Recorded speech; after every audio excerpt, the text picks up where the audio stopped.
Hello everyone, welcome to chemistry with Himanshi. तो देखिए, हम लोग एनएमआर स्पेक्ट्रोस्कोपी के बारे में पढ़ रहे थे, जिसमें उसका हमने बेसिक्स जान लिया था।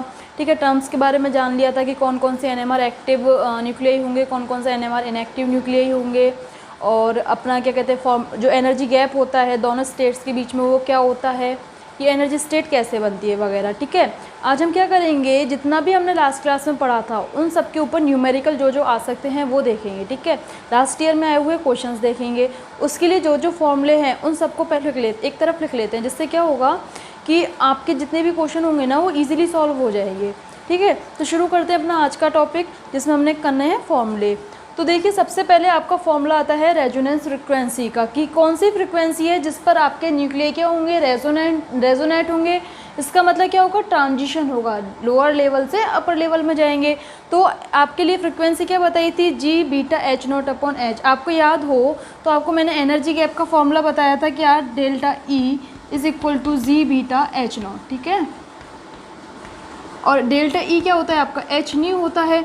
तो यहाँ से आपके न्यू का फॉर्मूला क्या आएगा, G beta H naught upon H. तो ये वही तो फॉर्मूला है, nu is equal to G beta H naught over H. और यहाँ पे एक बात आपको याद रखनी है कि ये जो गामा क्या था आपका, गायरो मैग्नेटिक रेशो, इसका और जी बीटा का क्या रिलेशनशिप होता है कि गामा एच कट जो होता है आपका बराबर होता है किसके, जी बीटा के। आपको याद होगा यहाँ जी क्या था और बी क्या था, बीटा क्या था, जी था आपका जी फैक्टर और बीटा क्या था आपका बोर मैग्नेटॉन। ठीक है, तो यहाँ पे एच कट आप सबको पता होगा, एच कट क्या होता है आपका, एच अपॉन 2 पाई। तो यहाँ से आपका क्या आ जाएगा, गामा एच कट जी बीटा के बराबर आ जाएगा। तो मैंने क्या किया है, यहाँ पे बस जी बीटा की वैल्यू को पुट किया है, गामा एच कट देखो यहाँ से ये फॉर्मूला किस तरीके से आया, आपका गामा एच कट बराबर है जी बीटा के, पुट कीजिए एच कट की value H over 2 pi is equal to क्या है आपके पास, जी बीटा। यहाँ से गामा ओवर 2 पाई की वैल्यू आपके पास क्या आएगी, जी बीटा ओवर एच। ठीक है, तो ये जी बीटा ओवर एच की वैल्यू को ही तो मैंने यहाँ पे पुट किया दिया, गामा ओवर 2 पाई। तो इस तरीके से आपको ये फॉर्मूला भी समझ में आ गया। ठीक है, और देखिए यहाँ से आपका 2 पाई न्यू किसको बोलते हैं, यदि मैं यहाँ से ले जाऊँ 2 पाई न्यू, 2 पाई न्यू आपकी फ्रिक्वेंसी होती है। तो देखो यही मैंने यहाँ लिखा है ओमेगा, इस ओमेगा को यहाँ पर कौन सी फ्रिक्वेंसी बोलते हैं, लार्मर फ्रिक्वेंसी।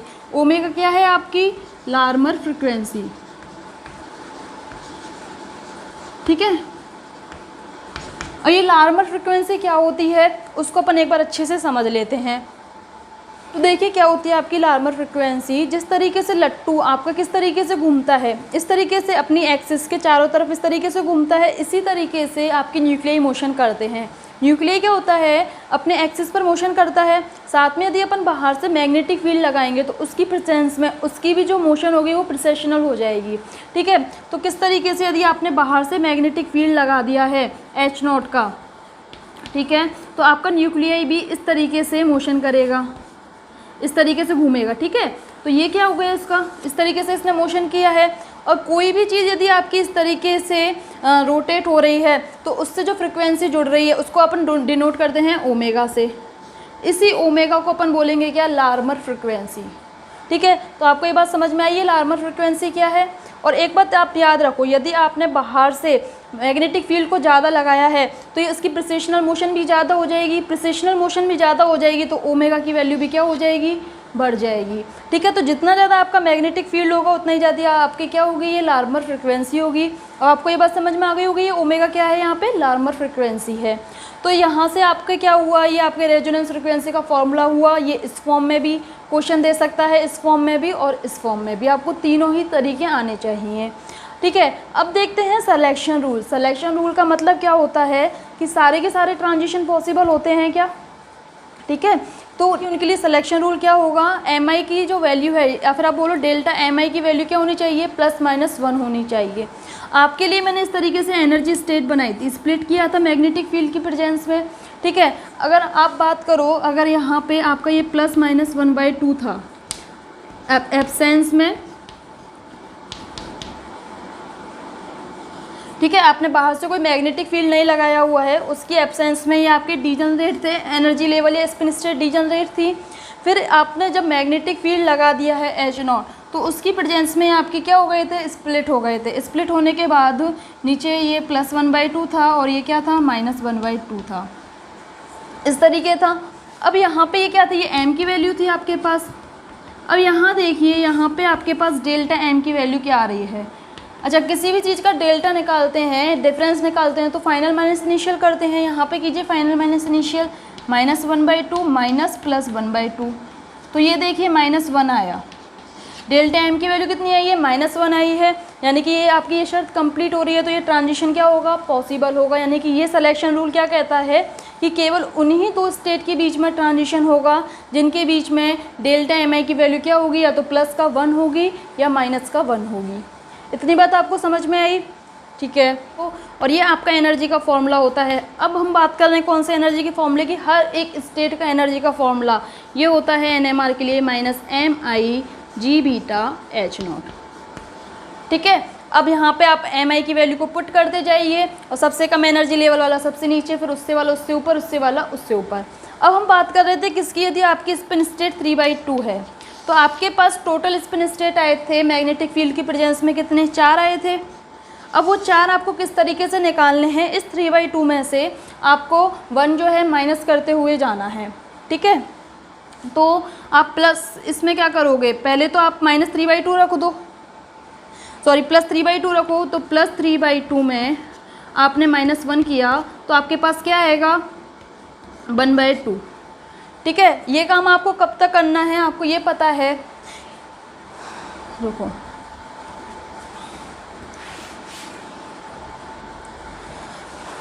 तो आपके पास ये एनर्जी की वैल्यू आ गई हर एक स्पिन स्टेट की। अब हम बात कर रहे थे कि आपके पास यदि स्पिन जो है वो +-3/2 है, तो उस केस में आप जो स्प्लिटिंग करोगे एनर्जी लेवल की, तो वहाँ किस तरीके से असाइन करोगे। एक तरीका तो ये है कि आप सारे स्पिन स्टेट निकालो और वहाँ से एनर्जी को असाइन करते हुए वहाँ लिख दीजिए, ठीक है। अब वो स्पिन स्टेट आप कैसे निकालोगे, 4 स्पिन स्टेट के लिए mi की वैल्यू किस तरीके से निकालोगे। आपके पास टोटल जो स्टेट आती हैं वो 2i+1 से आती हैं, ठीक है। और यहाँ पे 3/2 के केस में आपके पास स्पिन स्टेट्स टोटल आई थी 4, तो ये 4 होंगी +3/2 से -3/2 तक, ठीक है।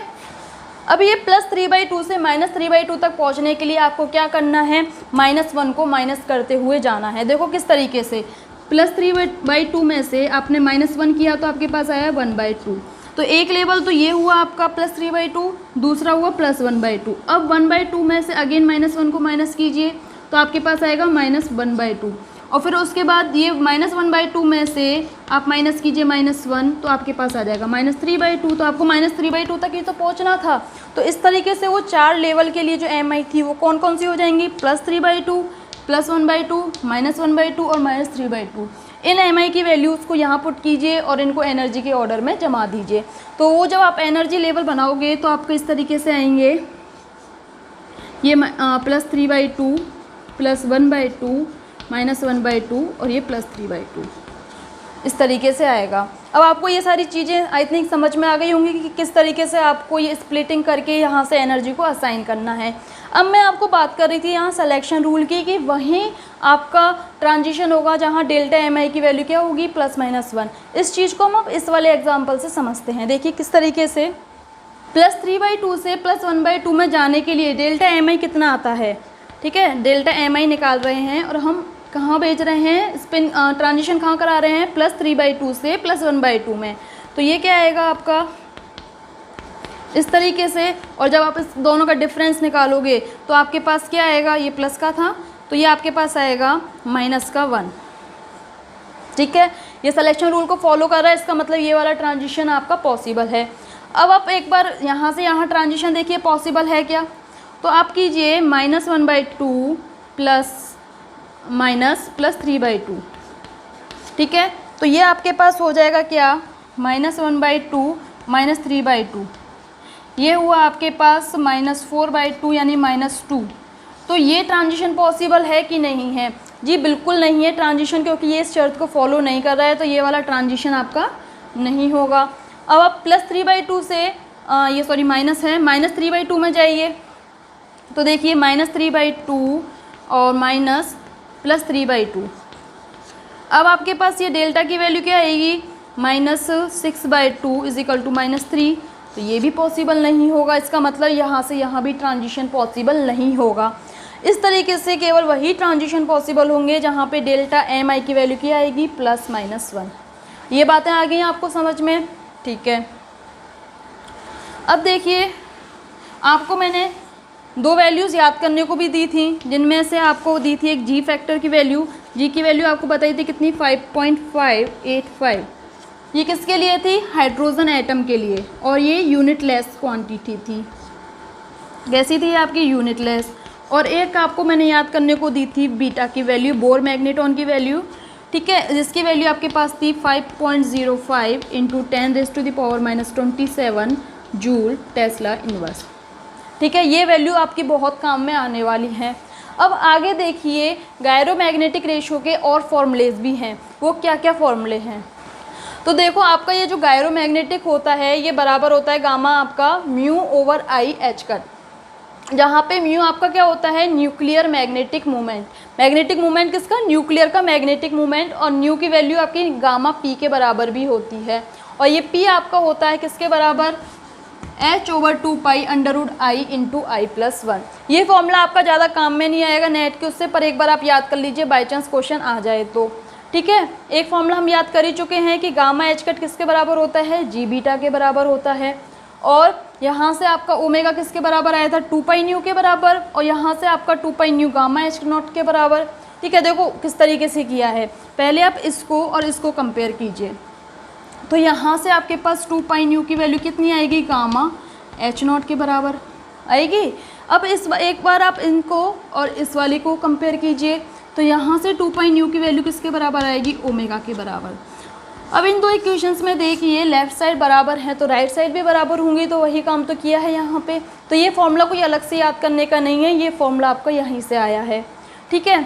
अब आप यहाँ देखिए कि आप यदि बात करो, आपके पास 2 डिफरेंट न्यूक्लियाई हैं, ठीक है। आपको क्वेश्चन में 2 अलग अलग न्यूक्लियाई दिए हुए हैं। आपको क्वेश्चन 2 तरीके से दे सकता है। क्या करेगा, एक बार तो जो बाहर से मैग्नेटिक फील्ड लगाए उसको कांस्टेंट कर देगा और पूछेगा एक की फ्रिक्वेंसी देके दूसरे की फ्रिक्वेंसी बताओ, कि एक इस फ्रिक्वेंसी पर रेजोनेंस कर रहा है तो दूसरा किस फ्रिक्वेंसी पर रेजोनेंस करेगा। या फिर एक क्वेश्चन आपको क्या दे देगा कि इस पर आपको फ्रिक्वेंसी को कांस्टेंट कर देगा और पूछेगा कि यदि ये एक न्यूक्लियस के लिए जो मैग्नेटिक फील्ड है वो इतना है, तो दूसरे के लिए मैग्नेटिक फील्ड कितना होगा, ठीक है। तो इस दोनों टाइप के क्वेश्चन आएंगे। तो देखो, ये इनके फॉर्मूले आप या तो याद कर लो या इसका कंसेप्ट सीख लो। पहले अपन कंसेप्ट सीखते हैं। तो देखिए, पहला केस क्या है, यदि आपका h0 कांस्टेंट है, आपने बाहर से जो मैग्नेटिक फील्ड लगाया है वो कांस्टेंट है, तो आपके पास न्यू का फॉर्मूला क्या था, जी बीटा h0/h, ठीक है। एक न्यूक्लियाई है उसके लिए न्यू1 दे देती हूँ नाम, और दूसरे न्यूक्लियाई के लिए क्या दे दिया मैंने, न्यू2 नाम दे दिया। और हर न्यूक्लियाई का अपना जी फैक्टर होता है, तो पहले वाले न्यूक्लियस के लिए मैंने G1 लिख दिया और दूसरे वाले न्यूक्लियस के लिए वो चीज़ मैंने क्या लिख दी, G2 लिख दी।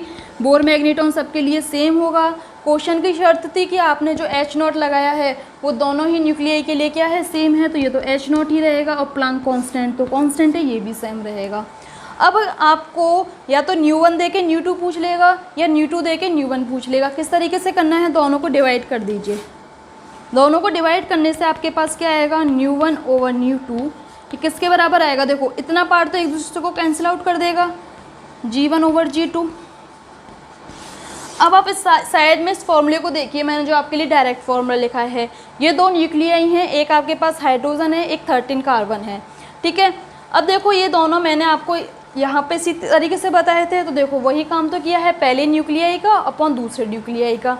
और ये गामा वाला क्या केस है, अगर आप इन दोनों से कंपेयर कराते तो क्या होता, अगर आप कंपेयर कराते न्यू1 की वैल्यू आप लिखते गामा1 h0/2π और न्यू2 की वैल्यू लिखते गामा2 h0/2π।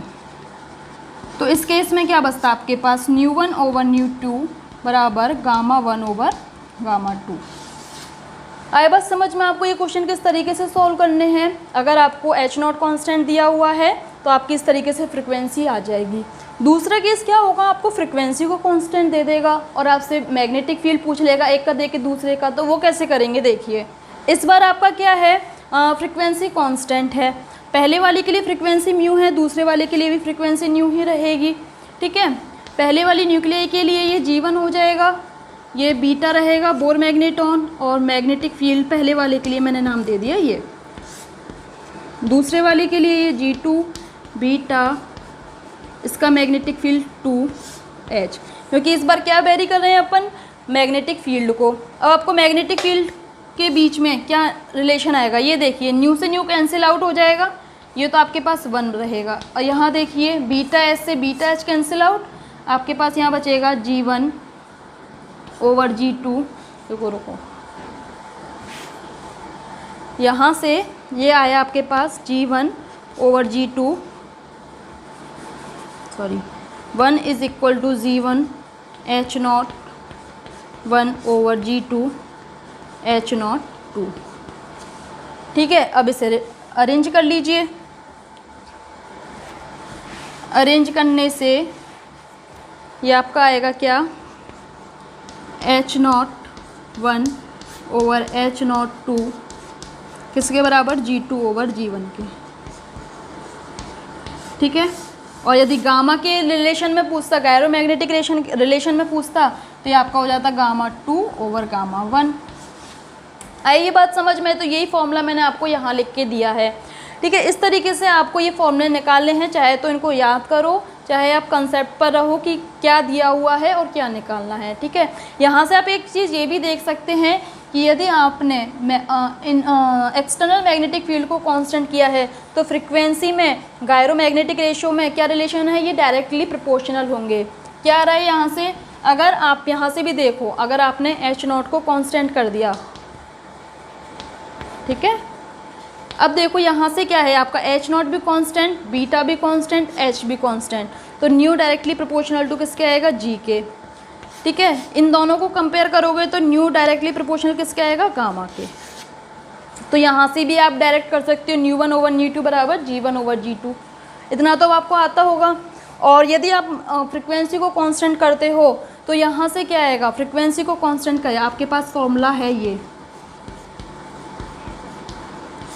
और अब आपने क्या किया, फ्रिक्वेंसी को कांस्टेंट कर दिया। क्या क्या चीज़ कांस्टेंट है आपकी, न्यू कांस्टेंट है, बीटा कांस्टेंट है, एच कांस्टेंट है, ठीक है। तो अब यहाँ से आपका क्या आ रहा है, GH0 कांस्टेंट आ रहा है। इसका मतलब क्या हो गया, इसका मतलब हुआ कि H0 और G एक दूसरे के क्या हैं, इन्वर्सली प्रोपोर्शनल है, क्योंकि यहाँ से ये आएगा कांस्टेंट ओवर G। देखो यहाँ से आपके पास आएगा कांस्टेंट ओवर G, और इस चीज़ को अपन बोलते हैं कि आपका जो एक्सटर्नल मैग्नेटिक फील्ड है वो G के क्या है, इन्वर्सली प्रोपोर्शनल। तो आप किसी भी तरीके से इनको मैनिपुलेट कर सकते हैं। आपको बस एक ये फॉर्मूला याद होना चाहिए, एक आपको याद होना चाहिए सिलेक्शन रूल, ठीक है, और एक आपको याद होनी चाहिए G और बीटा की वैल्यू। अब हम करते हैं क्वेश्चन। देखो अभी तक आपने सारे फॉर्मूले देख लिए, अब हम लोग उनके ऊपर जो एग्ज़ाम में क्वेश्चन आए हुए हैं वो देखते हैं, ठीक है। क्वेश्चन की प्रैक्टिस आप जितना करोगे ना, फॉर्मूले याद रहेंगे। अब ये सोचो कि मैं बस फॉर्मूले याद कर लूँ और क्वेश्चन सॉल्व ना करूँ, तो उन फॉर्मूलों को याद करने का कोई मतलब नहीं है। जितनी ज़्यादा आप क्वेश्चन प्रैक्टिस करोगे उतने ज़्यादा आपको फॉर्मूले याद रहने वाले हैं। और अगर आप ग्रेजुएशन लेवल में हो और आप ये सोचो कि यार मैं न्यूमेरिकल छोड़ जाता हूँ, क्वेश्चन हो जाएंगे, थ्योरी में सॉल्व कर लूँगा, तो देखो ये न्यूमेरिकल ही एक ऐसा केस होता है जहाँ पे पूरे मार्क्स आने की गारंटी होती है, ठीक है। और इतना टफ नहीं होता न्यूमेरिकल्स में, मैंने आपको पहले भी बताया हुआ है कि जो जो आपको दिया हुआ है वो आप एक तरफ लिख लीजिए, तो जो आपको निकालना है ना वो आप अपने आप कर लोगे। देखिए शुरू करते हैं क्वेश्चन। पहले क्वेश्चन में आपको क्या दिया हुआ है, the 1H NMR frequency at 1.0 T। ये क्या है, T यानी टेस्ला, यूनिट किसकी है, ये आपकी मैग्नेटिक फील्ड की। इस 4.2 मेगाहर्ट्ज़ 1H NMR के लिए जो फ्रिक्वेंसी दी हुई है आपको, कितनी दी हुई है, 4.2 मेगाहर्ट्ज़। इसको मैं एक तरफ लिख लेती हूँ, फ्रिक्वेंसी है 1H के लिए कितनी, 4.2 मेगाहर्ट्ज़। किस, ये कब है, 1.0 टेस्ला आपने क्या लगाया है, मैग्नेटिक फील्ड लगाया हुआ है तब। आगे आपको क्या दिया हुआ है, if the gyromagnetic ratio of 1H and 13C are इतना एंड इतना रिस्पेक्टिवली। आपको दो न्यूक्लियाई दिए हुए हैं 1H और 13C, और जिनके आपको जिनके आपको गायरोमैग्नेटिक रेशो दिए हुए हैं। गायरोमैग्नेटिक रेशो को रिप्रेजेंट करते हैं गामा से। गामा आपको हाइड्रोजन के लिए दिया हुआ है कितना, 27 × 10⁻⁷ टेस्ला इनवर्स सेकेंड इनवर्स, ठीक है। और आपके लिए कार्बन के लिए 13C के लिए दिया हुआ है 6.75 × 10⁻⁷ टेस्ला इनवर्स सेकेंड इनवर्स। अब आगे देखिए क्या दिया हुआ है, what will be the frequency of 13C। 13C की क्या पूछी है आपको, फ्रीक्वेंसी पूछी है एट 1.0 T। अब आप देखिए आपने 1H NMR के लिए जो मैग्नेटिक फील्ड लगाया था वो 1.0 T था, और 13C के लिए जो मैग्नेटिक फील्ड लगाया हुआ है वो भी 1.0 T है। इसका मतलब यहाँ पे आपका H0 क्या हो गया, कांस्टेंट हो गया, और H0 कांस्टेंट करके आपको ये चीज़ पूछी है, ठीक है। अब आपके पास सारी चीज़ें आ चुकी हैं, अब आप ये क्वेश्चन इजीली सॉल्व कर सकते हैं। इस वीडियो को यहाँ पॉज करना और ये क्वेश्चन करना और देखना आपका और मेरा आंसर सेम आता है या नहीं आता है। ये क्वेश्चन आपका आया हुआ है दिसंबर 2015 में, और ये 4 मार्कर क्वेश्चन था। और देखो इस क्वेश्चन में कुछ भी नहीं है, 2 मिनट भी पूरे नहीं लेगा ये क्वेश्चन। देखिए आपको पता है H0 कांस्टेंट होता है तो न्यू डायरेक्टली प्रोपोर्शनल G होता है, या न्यू डायरेक्टली प्रोपोर्शनल किसके होता है, गामा के होता है। कर दीजिए, nu 1H over nu 13C is equals to gamma 1H over gamma 13C, ठीक है।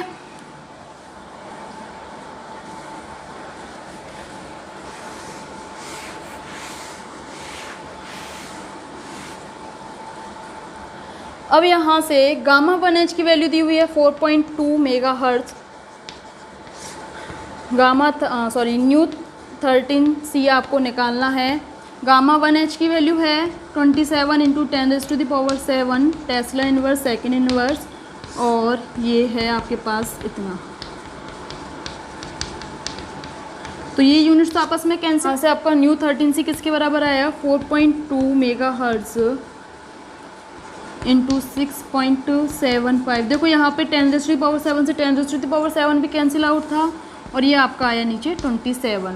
देखिए जब आप इसको सॉल्व करेंगे तो आपके पास वैल्यू आएगी 10.6, और ये आपकी क्या है, यूनिट, ठीक है। इस तरीके से आपके पास फ्रीक्वेंसी आ गई किसकी, न्यू 13 की। देखिए क्वेश्चन कितना इजी था, ठीक है। अगर आपको फॉर्मूले याद है या फिर आपको केवल इतना सा रिलेशनशिप याद है कि मैग्नेटिक फील्ड कांस्टेंट होने से nu directly proportional to G होता है या nu directly proportional to gamma होता है, तो भी ये क्वेश्चन आप इजीली सॉल्व कर सकते थे। कितने मार्क का क्वेश्चन था ये, 4 मार्कर क्वेश्चन था, यहाँ कोई भी नेगेटिव होने के चांसेस नहीं थे। अब सेम ही एक और क्वेश्चन आया हुआ है जून 2015 में, 4 मार्कर्स अगेन। देखो ये क्वेश्चन भी देखते हैं क्या था। क्या क्वेश्चन दिया हुआ है आपके पास, आपको G फैक्टर दिया हुआ है, the G factor of 1H and 14N are 5.6 and 0.40 respectively, ठीक है। G फैक्टर आपको हाइड्रोजन के लिए दिया हुआ है कितना, 5.6, और G फैक्टर ही आपको नाइट्रोजन के लिए दिया हुआ है कितना, 0.40। आगे क्या दिया हुआ है, if the magnetic field in an NMR spectrometer is set such that the proton resonate at 700 megahertz. Proton के लिए जो फ्रिक्वेंसी दी हुई है आपके लिए कितनी दी हुई है, 700 मेगाहर्ट्ज। आगे दिया हुआ है the 14N nucleus board resonant. अगर आप इतनी ही NMR स्पेक्ट्रोमीटर में आप उसको फिक्स रखते हैं मैग्नेटिक फील्ड को, तो न्यू आपका जो हाइड्रोजन के लिए है इतना है, तो आपके लिए नाइट्रोजन के लिए कितना होगा। सेम क्वेश्चन है, देखो 2 साल लगातार रिपीट हुआ था। अब तो इस क्वेश्चन को आप इजीली कर सकते हैं किससे, न्यू डायरेक्टली प्रोपोर्शनल G से। कीजिए, nu 1H over nu 14N is equals to G 1H over G 14N। कीजिए, यहाँ से न्यू की वैल्यू को पुट कीजिए 700 मेगाहर्ट्ज, और ये आपको तो फाइंड आउट करनी है 14N के लिए, इज इक्वल टू हाइड्रोजन के लिए इसकी वैल्यू है 5.6 और ये है 0.40, ठीक है।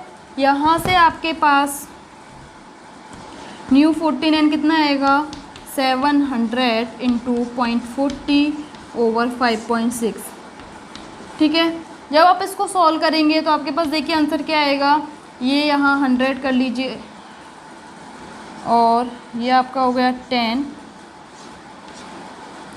ये आपका गया 4 से 1 14 टाइम्स और ये गया 50। इसका आंसर आएगा कितना आपका 15 मेगा हर्ट्ज। अगेन ये 4 मार्कर क्वेश्चन था और आपको इसमें 1 सेकंड भी नहीं लगना था। कैलकुलेशन भी नेट के एग्ज़ाम में आपको इजी देता है, क्यों? क्योंकि आपको वो कैलकुलेटर प्रोवाइड नहीं कर पाता, ठीक है। आपको कैलकुलेटर ही प्रोवाइड नहीं करवा रहा है वो, तो आपको इस तरीके से कैलकुलेशन देगा कि आप जल्दी कर लो। अगर हाँ आपको कैलकुलेशन में टाइम लग रहा है तो वो क्वेश्चन आप लास्ट के लिए छोड़ना, ठीक है। नेट के पेपर में क्वेश्चन एक्यूरेसी के साथ साथ टाइम भी आपको मेंटेन करके चलना है। आइए बस समझ में, अभी 1-2 क्वेश्चन और करके देख लेते हैं। क्वेश्चन देखते हैं। देखिए इस क्वेश्चन में क्या दिया हुआ है, if A spectrometer operate at 30.256 megahertz. आपका स्पेक्ट्रोमीटर ऑपरेट कौन सी फ्रीक्वेंसी पर हो रहा है? 13.256 मेगाहर्ट्ज पर। आपके लिए न्यू की वैल्यू कितनी दी हुई है? 13.256 मेगाहर्ट्ज, ठीक है। साथ में आपको दिया हुआ है क्या, calculate the magnetic field required to resonate for the proton nuclei and 13C nuclei. यहाँ पे आपको क्या निकालना है? मैग्नेटिक फील्ड क्या निकालना है आपको? H0 निकालना है। किस किस के लिए? हाइड्रोजन के लिए और 13C के लिए। और इसको निकालने के लिए आपको क्या दी हुई है? म्यू की वैल्यू दी हुई है, ठीक है। मैग्नेटिक मोमेंट की वैल्यू दी हुई है। अब आप सोचिए, आपको फ्रिक्वेंसी दी हुई है और आपसे H0 पूछा है कि न्यू और H0 में क्या रिलेशनशिप होती है? न्यू आपका बराबर होता है G बीटा H0/H, और यही आपका बराबर होता है किसके? गामा H0/2 के। और गामा जो होता है आपका, गामा किसके बराबर होता है? म्यू ओवर आई H कट के, ठीक है। अब पहले यहाँ से देखते हैं, आपका म्यू बराबर आया है गामा H0/2 के। यहाँ से गामा की वैल्यू को पुट कीजिए तो ये आपके पास आएगा न्यू ओवर आई H कट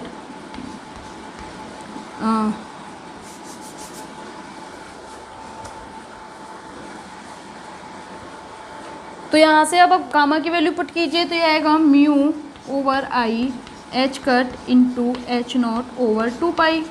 और यहाँ से अब H कट की वैल्यू को पुट कर दीजिए तो म्यू आपके बराबर आएगा न्यू बराबर म्यू ओवर आई H/2 इंटू H0/2। 2 से 2 कैंसिल आउट और आपके पास फाइनल फार्मूला क्या बन के आएगा?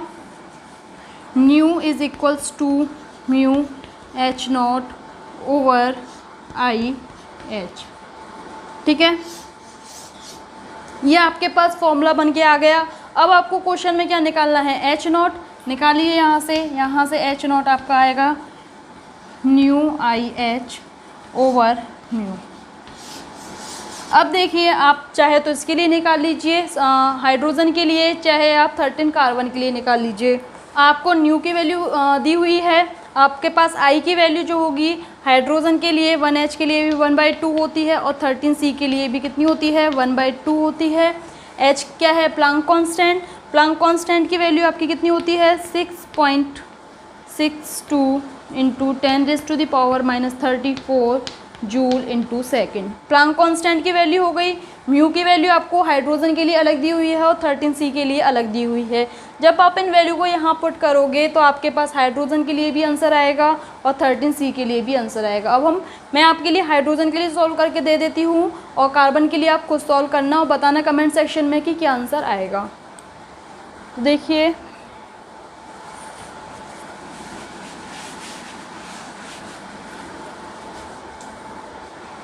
वैल्यूज़ को पुट कीजिए तो आपके पास हाइड्रोजन के लिए मैग्नेटिक फील्ड आएगा 13.256 मेगाहर्ट्ज़ मल्टीप्लाई 1/2 मल्टीप्लाई H की वैल्यू पुट कीजिए 6.62 into 10⁻⁻34 joule into second over mu की वैल्यू को पुट कीजिए 2.7927। यहाँ क्या दिया हुआ है? बीटा। मैंने क्या कहा था? यही तो कहा था बीटा की वैल्यू वो दे भी सकता है और नहीं भी दे सकता, आपको याद रखनी है। जिन जिन को याद होगी वो ये क्वेश्चन इजीली सॉल्व कर लेंगे। क्या थी आपके पास इसकी value? 5.05 into 10⁻⁻27 joule into second, sorry joule Tesla inverse. यही थी आपके पास, ठीक है। अब देखिए आप सही कर रहे हो कि नहीं कर रहे हो क्वेश्चन, या आप यूनिट से भी देख सकते हो। किस तरीके से देखो, पहले तो मेगा को आप 10⁻⁶ कर दीजिए, कर दिया। और ये जो हर्ज होता है, हर्ज को ही क्या बोलते हैं, सेकंड इन्वर्स बोलते हैं। अब देखिए ये सेकंड इन्वर्स से यूनिट आपकी सेकंड कैंसिल आउट हो गई, ठीक है। जूल से जूल कैंसिल आउट हो गई। टेस्ला इन्वर्स ऊपर जाके क्या हो जाएगा, टेस्ला में कन्वर्ट हो जाएगा, ठीक है। आपकी जो मैग्नेटिक फील्ड होता है वो टेस्ला में होता है। इसका मतलब आप क्वेश्चन अभी तक आपका ये जो फॉर्मूला बन के आया है ये बिल्कुल सही आया है। और जब इन सबको सॉल्व करोगे तो आपके पास आंसर आएगा 0.707 टेस्ला। तो आपके पास ये आंसर आ गया। तो ये आपने अभी हाइड्रोजन के लिए निकाला। सेम इसी चीज़ को फॉलो करके आपको किसका निकालना है, कार्बन का निकालना है। एक और मेथड है जहाँ से आप कार्बन के लिए ये वैल्यू निकाल सकते हैं, वो मेथड और देख लीजिए आप।